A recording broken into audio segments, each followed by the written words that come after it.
This is the continual evolution of the East Coast beat. An evolution is one turn, an individual turn. An individual evolves. A revolution is a society. A revelation is something that happens within, usually by what somebody experiences from without. They take in society, they think about it, they process it, they learn to speak about it, and that becomes the revelations that they have in life. Some people live harder lives than others, and their speech is harder. Their sense of survival is cold to those that don't live that way. There's times in my life where I know that money changes the way I behave. A certain amount of extra money, I'll live a completely different life. You know, if I'm barely surviving and just getting by, I live a certain way. But when I have enough money to take taxi cabs and go eat, $80 cheese plates, and you know what I'm saying, drink $15 glasses of, Cabernet at a Greek restaurant. You know what I'm saying? There's times in my life where I've had enough extra money to just, I'm not sophisticated in any way.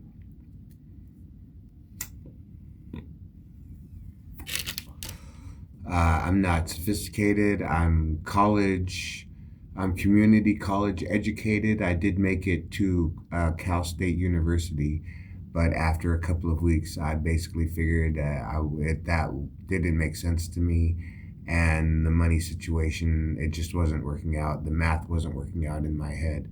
So I figured, okay, if I am smart enough, maybe I'll figure another way to make money. Maybe I'll write a book. Maybe I'll do this. Maybe I'll do that. I've written not enough for a book. I come to the realization that there's only so many things that I wanted to be good at, that I wanted to experience in life. And a lot of it just didn't make a lot of sense to me. I'm one of those people that growing up, society just didn't make a lot of sense to me. That's why, being raised in America under Christian values, I found myself sort of looking outside of what was traditionally American for answers. And that's how I found Buddhism and Taoism and Eastern thought. And I found, meditation. But then over the years, because I started out as a Christian, I had never really left a lot of those beliefs behind. So even though I was learning other ways of thinking, and like a lot of people say that Buddhism is actually a form of self-therapy.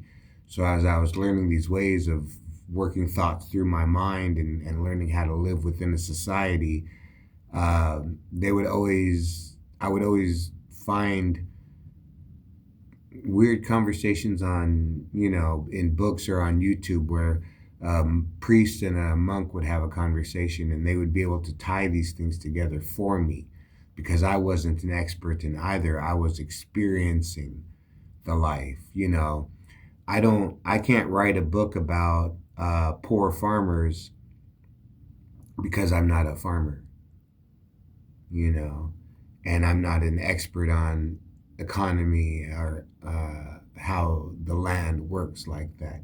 Same thing. I can't write a book on tactics, on battlefield tactics, because my knowledge is so limited and so old that it would not apply at all. I mean, if you wanted to learn, half the stuff I know about, the military nowadays, I've learned on YouTube. So whether or not it's true or not, how censored it is, I don't know. But like I said, there was a time before that when I was actually living my life. And Taoism, Buddhism, and Eastern thought took me away from the concept that I was born a sinner, because as a Christian, you're told you're born a sinner and that you basically have to go to hell. I mean, you're born a sinner. There's no way out of that fact. And Buddhism offered me a way out. So I accepted that route. And like I said, the first concept of Buddhism is the only reason that you suffer is that you desire. And you desire for something that you don't have. So, okay, in my life I suffer. In my life I lose my temper. In my life I get upset. But I don't hit things. I don't push people. When I have no money, on me, and I'd really like a cigarette or a cigar or a cup of coffee, and I don't steal. I don't. I'll look for a $20 bill on the ground. I'll do that. I'll be honest. I'm one of those guys. Like, if I have no money, sometimes I'll just go out for a walk, hoping that $20 comes rolling by me in the breeze. You know what I'm saying? But I don't steal. When I was younger, I did. But when I was younger, I was hungry. When I was younger, my mom, when she couldn't find work, after my parents got divorced, when she couldn't find work, or, when she wasn't getting enough shifts, we got hungry. And we got hungry enough to where I decided I was going to fill that fridge. So I did, and I got away with it for a little bit, and then I got caught. And that's where Buddhism has helped me, because I understand there are some things worth suffering for. There are some things that you desire that you will suffer for in an attempt to get that thing. So at one age, my mom's, fridge was empty. My sister was hungry. I was, in the 8th grade, so there was really no way of me making enough money to get a fridge full of food, except, one of my partners knew a guy that, needed somebody that'd help out, doing some dirty, and, hey.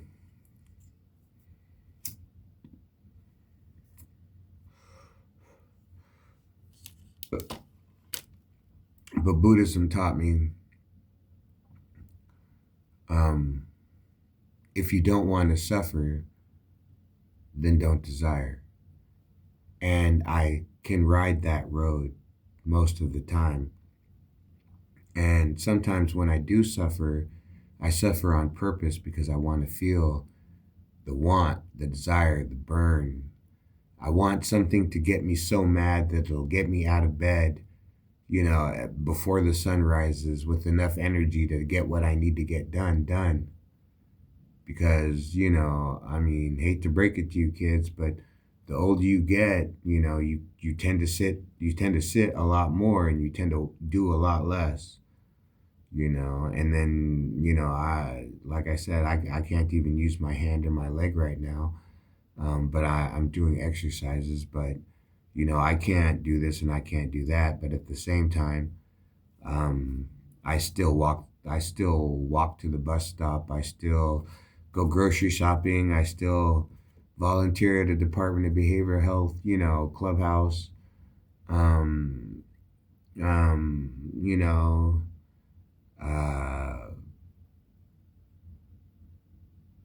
I talk to the homeless guys on the corner. I talk to the crazy girl at the laundromat.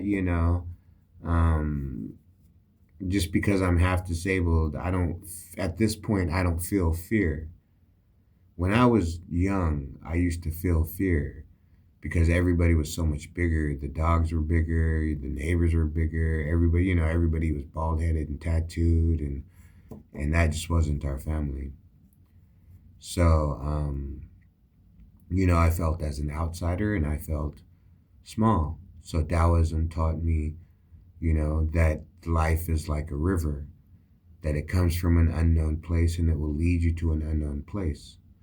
And along the way, be as courteous as a guest, be cautious as though crossing over a frozen river, be as open, to possibility as an uncarved block of wood.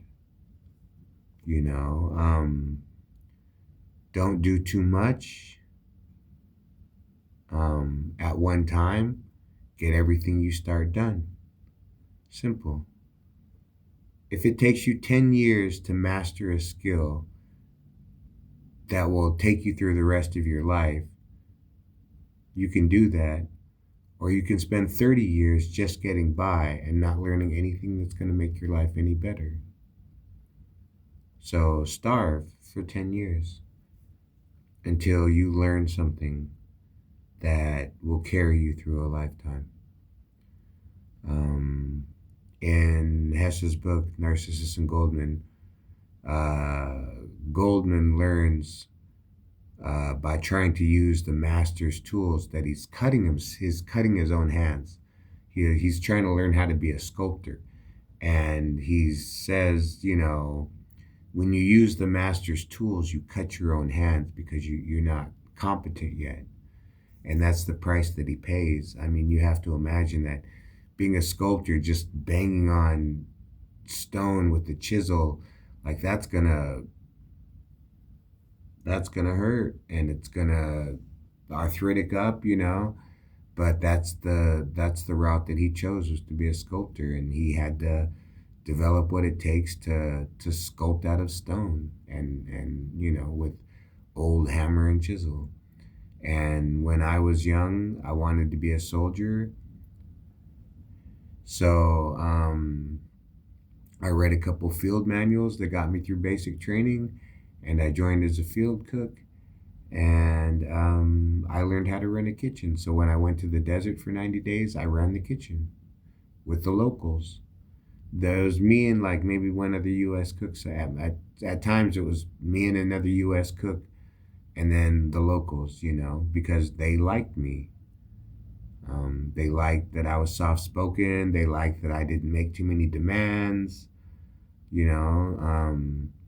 liked that I sang along, to the 2 tapes that they had in the radio. They liked me, and it was great. I loved working with the locals, and that's what I'm saying. When you start off life, something's going to give you a clue. Usually at a young age. I knew at a young age that I wanted to be a soldier, and I knew at a young age that cooking could take you around the world. I knew these 2 things. I knew I wanted to be a soldier, and I knew cooking could take you in the world. And I knew I wanted to go around the world as a soldier. So it was just by however coincidence works that the 2 came together at the same time, and I got to go around the world as a soldier cooking. And then when I came back to the States, I got to work at coffee shops and hospitals and steakhouses and bars and, all that stuff as a cook.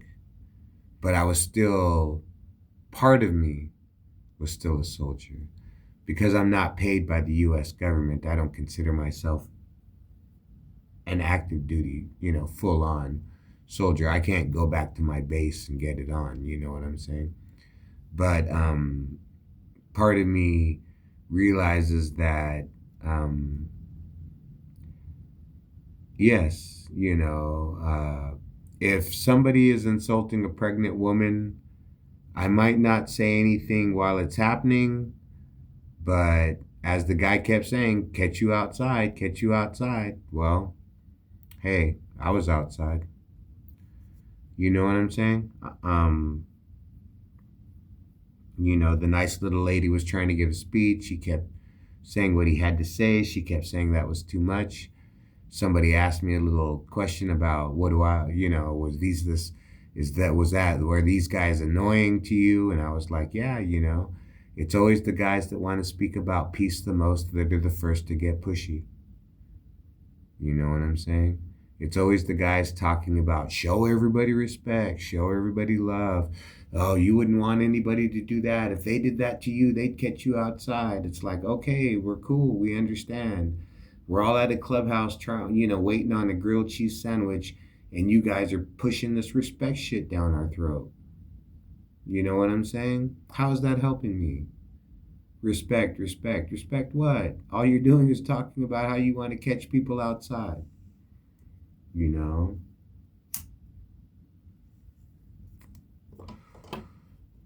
And I'm sitting here with this anger building up inside of me, and I want to say something, but I didn't because I was like, hey, that's me working on my recovery. I don't have to call everybody out on their dumb shit. If the pregnant lady was not threatened or insulted, or she didn't seem like she really was, but she kept saying, hey, that's enough, So at the very end, when my little friend asked me to say, she said, are these the same guys that were interrupting the meeting last time? And I was like, basically, I said, it's always the same, fucking people, with their dumb shit. You know what I'm saying? I mean, hey, I'm in the Department of Behavioral Health Clubhouse because I have problems too. I'm trying to be better.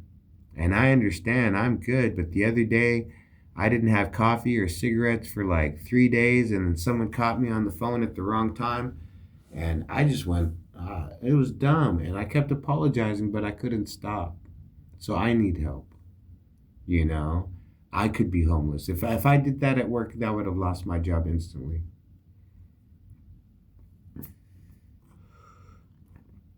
If I would have talked like that to a coworker or a manager, I would have been asked to leave, if not by the police, you know what I'm saying? So that's what I'm saying. When I was young, I knew what I wanted and I knew I had problems, and people would tell me stories about what I did and I wouldn't remember doing it. And like I said, winging a prayer, I joined the army and it took me around the world. And if half my memories are false, they're still beautiful. I've seen beauty. I've seen stone castles and gold walls. Um, I've drank by the river, and seen the lights go by.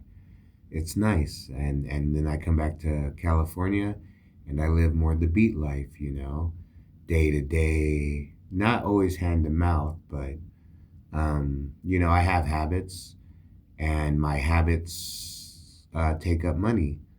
And so sometimes, uh, things get a little bit lean, but I eat every day, I smoke every day, I drink coffee every day. Every now and then I'll fuck it up and I'll have to go a couple of days without coffee and cigarettes, and I fiend because I think I do it on purpose because I want to feel that burning desire for something again. This I've smoked coffee and cigarettes since I was in the army, and I still enjoy doing it. It still wakes me in the morning. It still gets me through my day.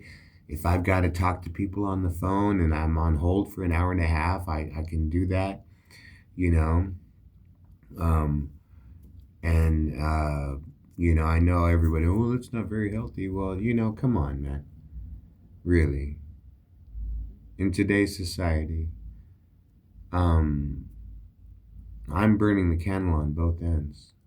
I know that. I've been doing that.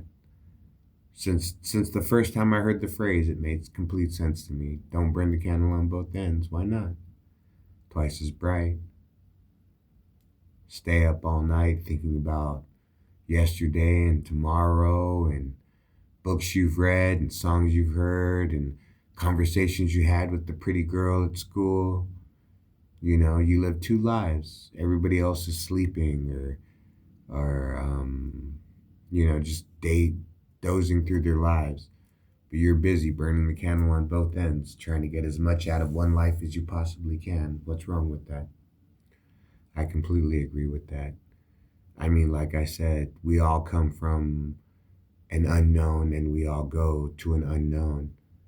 And in the middle of it all if we can shout along to the chorus of the song and maybe learn the dance, maybe we get to the other side of the river.